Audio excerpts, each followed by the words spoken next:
शिक्षा का क्या अर्थ है? शिक्षा के उद्देश्य, प्रकृति एवं कार्यों की चर्चा की जाए। शिक्षा शब्द संस्कृत के शिक्ष धातु से उत्पन्न है, जिसका अर्थ है सीखना अथवा सिखाना। भारतीय भाषा के संदर्भ में शिक्षा का अर्थ, शिक्षा शब्द की उत्पत्ति संस्कृत के दो शब्दों से मानी जाती है, एक शिक्ष धातु, दूसरी साक्ष धातु। शिक्ष धातु सीखना अथवा ज्ञान प्राप्त करना अथवा अध्ययन करना। साक्ष का अर्थ है अनुशासन में रखना, नियंत्रण में रखना। शिक्षा शब्द अंग्रेजी शब्द एजुकेशन का हिंदी मतलब है। एजुकेशन शब्द एडुकेयर, एडुशियर, एजुकेशन E+D को एडुकेटर्स, एजुकेशन से बना है। Educare to bring up, to raise, to nourish. Educere to lead out, to draw out, to bring from. Education act of teaching E+D को E means out of and duco means to lead. Educators to bring up, rear, educate अर्थात अंदर से आगे की ओर बढ़ना शिक्षा को दर्शाता है। वास्तव में एक बालक के भीतर कई सारी शक्तियां बीज रूपेण विद्यमान होती है। समुचित वातावरण को प्राप्त करके उसका समुचित विकास प्रारंभ में होता है। अतः शिक्षा का अर्थ है सर्वांगीण विकास करना। परिभाषाएं, कुछ साइंटिस्ट हैं जिनके द्वारा परिभाषाएं दी गई हैं। क्रो एंड क्रो के अनुसार शिक्षा जन्म से लेकर मृत्यु तक आजीवन चलने वाली प्रक्रिया है। फ्रोबेल के अनुसार शिक्षा एक प्रक्रिया है जिसके द्वारा बालक को अंतः शक्तियों का बाहर लाया जाता है। शिक्षा में ज्ञान, उचित आचरण, तकनीक की दक्षता, शिक्षण व विद्या प्राप्त समाविष्टि है। महात्मा गांधी के अनुसार शिक्षा से तात्पर्य बालक एवं मनुष्य के शरीर, मन व आत्मा के सर्वांगीण एवं सर्वोत्कृष्ट विकास से है। राष्ट्रीय शिक्षा आयोग के अनुसार शिक्षा का अर्थ क्या है? राष्ट्रीय शिक्षा आयोग के अनुसार 1964 से 1966 के अनुसार शिक्षा राष्ट्र के आर्थिक सामाजिक विकास का शक्तिशाली साधन है। शिक्षा राष्ट्रीय संपन्नता एवं राष्ट्र कल्याण की कुंजी है।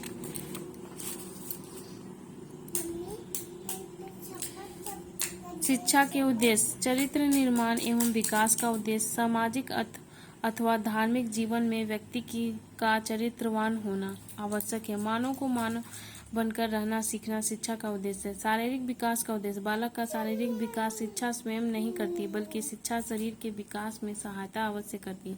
बालक का शारीरिक विकास संतुलित रूप से किस प्रकार किया जा सकता है? शारीरिक विकास का उद्देश्य बालक के शारीरिक विकास के उपायों के साथ साथ क्रियात्मक पक्ष को व्यवहारिक रूप भी देता है।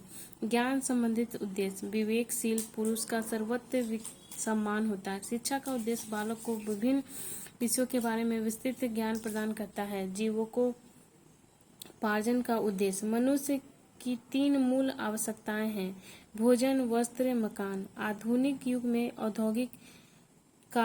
औद्योगिक कारण ने शिक्षा के व्यावसायिक क्षेत्र में को अत्यधिक श्रेष्ठ माना है। यही उद्देश्य व्यक्ति की जीविका की समस्या को हल करता है। अतः शिक्षा का मुख्य उद्देश्य बालक को किसी व्यवसाय के लिए तैयार करना है।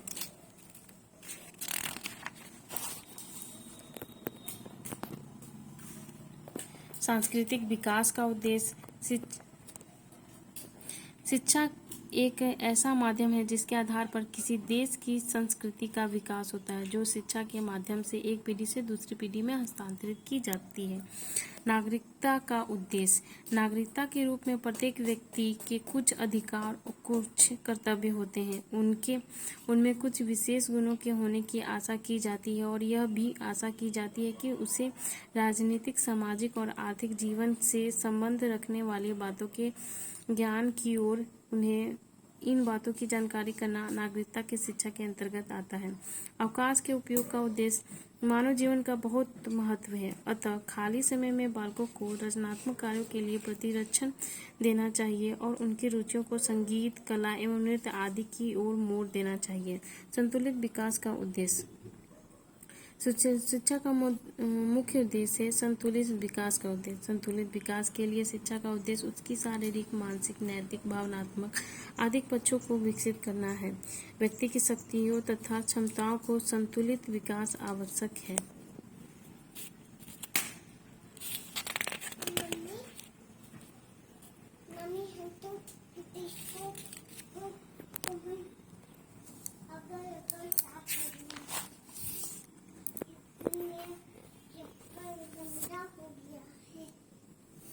शिक्षा की प्रकृति।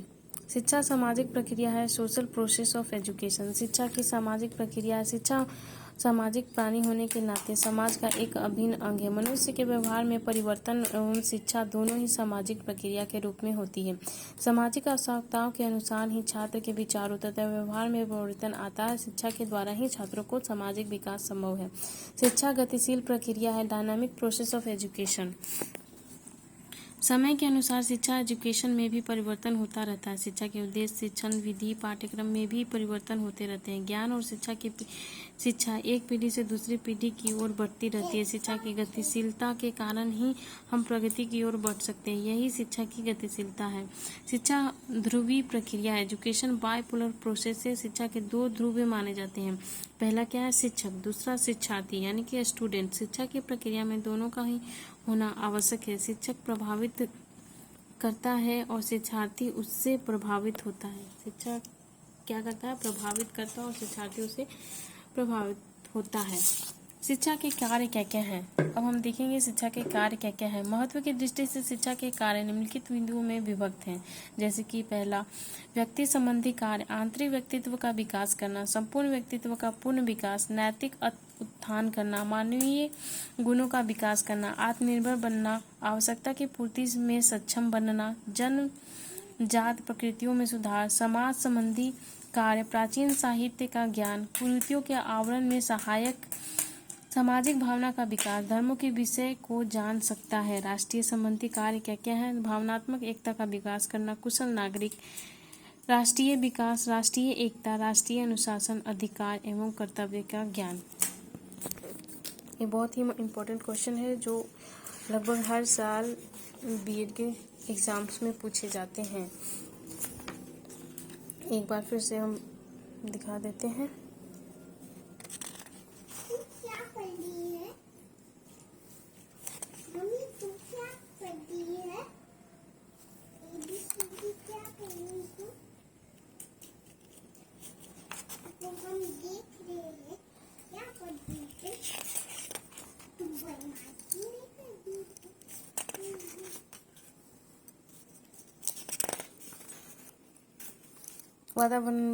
वातावरण संबंधी कार्य, वातावरण समायोजन, वातावरण का अनुकूलन।